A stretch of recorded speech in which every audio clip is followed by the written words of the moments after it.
only to develop it themselves later. When the U.S. military dumps millions of gallons of nerve gas on the east coast of the U.S., they don't say a word. Thousands of companies are creating transgenetic cross-species hybrids, splicing plants, animals, and insects, and releasing the new organisms into the global biosphere, vandalizing the very genetic code of the planet. And large environmental organizations do nothing.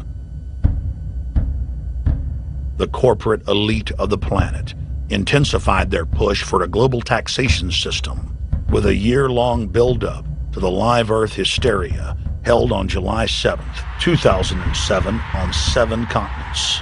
World leaders announced that saving the Earth was the new organizing principle for humanity and hailed it as the planet's new religion. They claimed that CO2, which plants breathe, was killing the Earth, and that we must reduce the number of children we have to curtail our carbon footprint. Countries across the world marked the day by passing new carbon tax schemes and raising taxes on gasoline, natural gas, and electricity.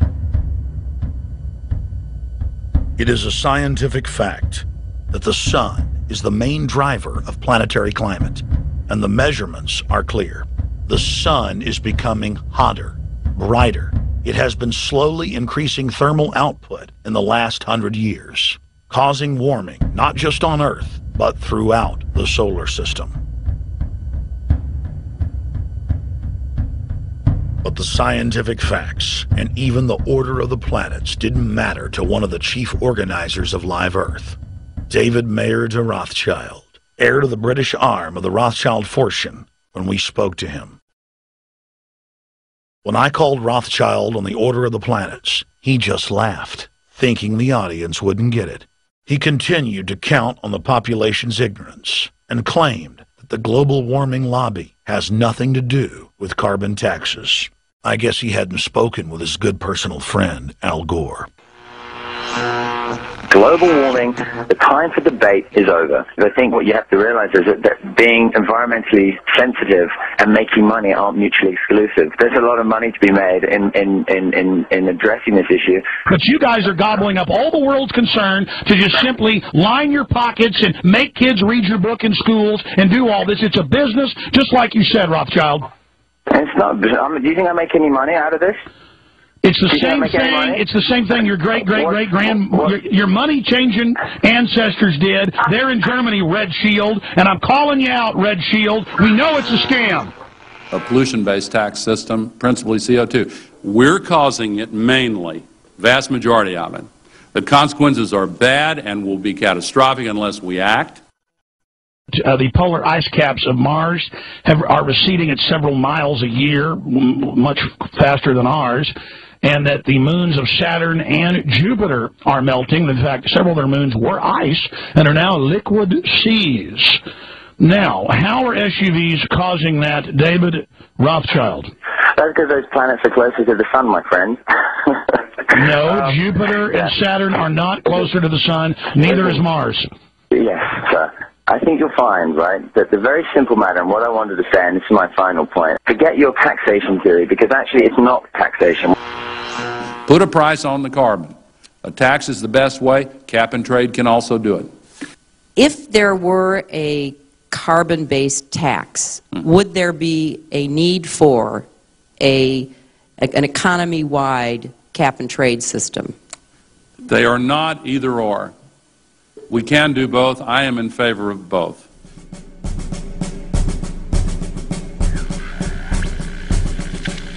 The architects of the New World Order are in a race to complete the structure of world government so they can suppress the independent development of technologies that threaten their monopoly of power, while at the same time steering new developments in the direction the architects chart for humanity. The technocrats call their governing system the final revolution, because in the past, empires were enforced militarily.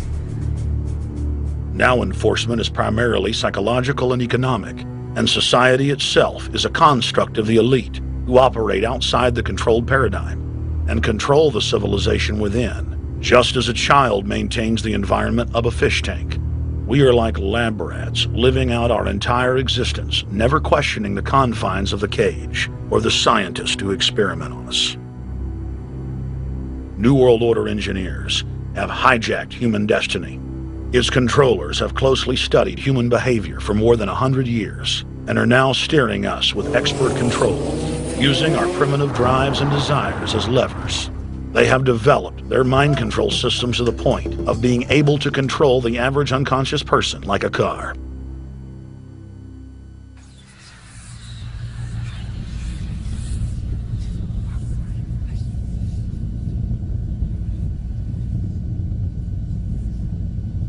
Eugenics dominated the 20th century. Its ruthless spirit has now metastasized into the fields of genetics, nanotech, and robotics. But that's not surprising. From their inception, all three disciplines have been dominated by eugenicists. The billionaire founder of Sun Microsystems, Bill Joy, courageously went public in 2000 to warn of a cancerous consensus among the technocratic elite that at best humanity would be completely enslaved by the year 2030, and at worst, mass extermination of everyone but the elite would take place. A who's who of the techno-elite are members of what is known as the transhumanist or post-humanist movement.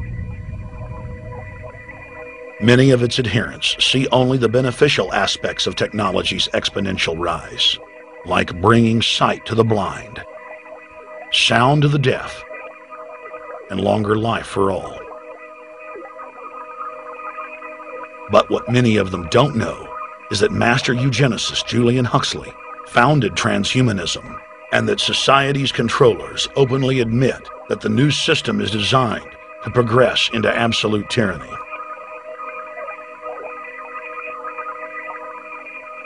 Leading transhumanist Ray Kurzweil boasts that technological advancements will allow those that can afford it to live forever, but admits that most won't be able to keep up with the new master race. The drive for world government is now all about who will control and have access to radical life extension systems. Biological evolution is too slow for the human species. Over the next few decades, it's going to be left in the dust. Transhumanists believe that they will attain the fountain of youth by merging with technology. Now, it may be within their reach. Decades ago, transhumanists said that if you did not accept augmentation or enhancements, you would no longer be able to get jobs. And now it's happening today. The elite who occupy the commanding heights of digital reality are suicidal nihilists. Suicidal nihilists know that there is no longer any substantive purpose to their willing, but they would always prefer to go on willing than not to act at all. They can very happily ally themselves with the notion of nuclear holocaust or perfect exterminism. Technology has become so powerful in its capacity for destruction that free humanity cannot afford to let psychopathic technocrats with delusions of grandeur repeat the mistakes of their forebears, because it is highly probable that this time they may destroy everything, including themselves in their mad rush for godhood.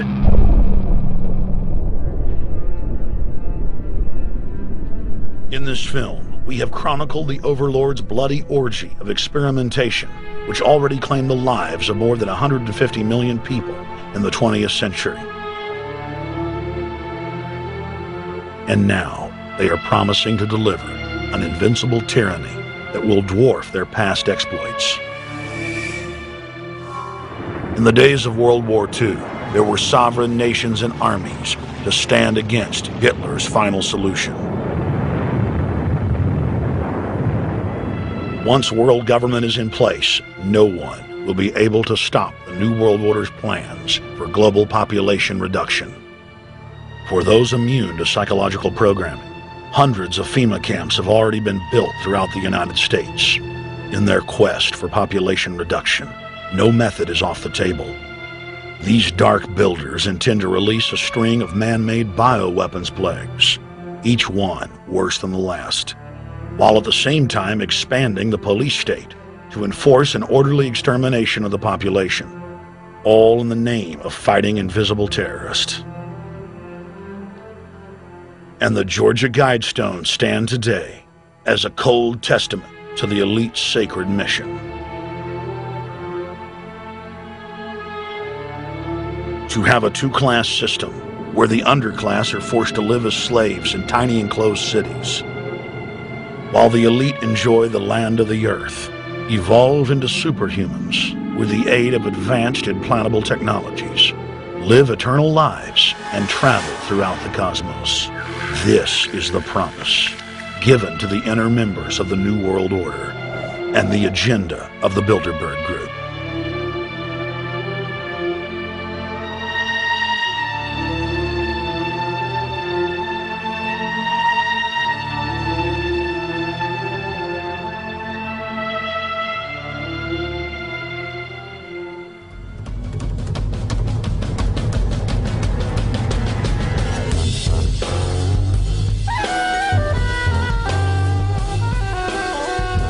In 2007, Jim Tucker continued his 30-year quest to expose the globalist by traveling to Istanbul, Turkey, the site of Bilderberg, 2007.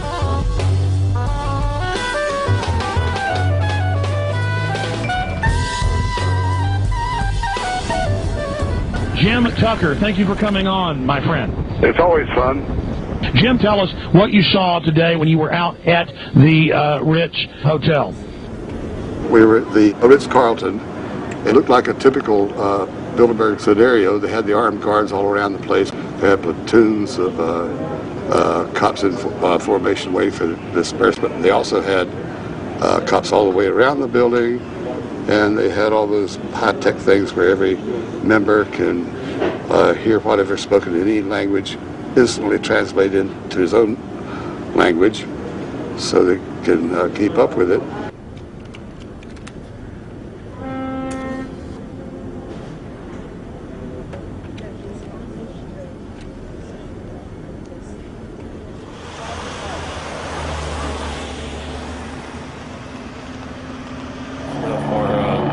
Spotlight then, I'm doing the same thing for American Free Press.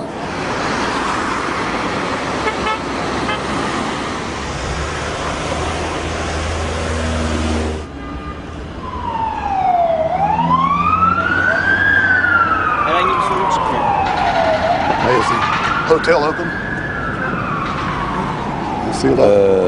Çünkü İngilizce bilen var mı? Ben bilmediğim için.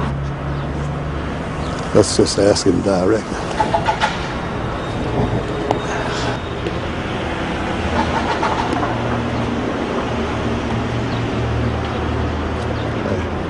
Is Bilderberg meeting here this weekend? You can look this way. We had my two personal cops following me today. I was not aware of it because my nose is always sticking to the camera. My jaws are always flapping. But the TV crew said those guys are going to follow you. And their car followed us out to the hotel. Then they identified the two cops in plain clothes, not business suits, but sport shirts and so forth. Yeah. That's the car that's been on our ass? Yeah. I want to photograph him? Yeah. You are, aren't you? Well, they're very likely Bilderberg boys.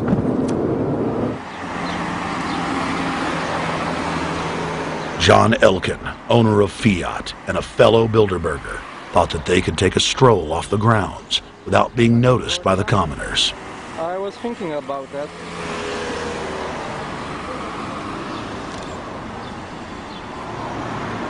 This Bilderberg attendee sneered at our camera.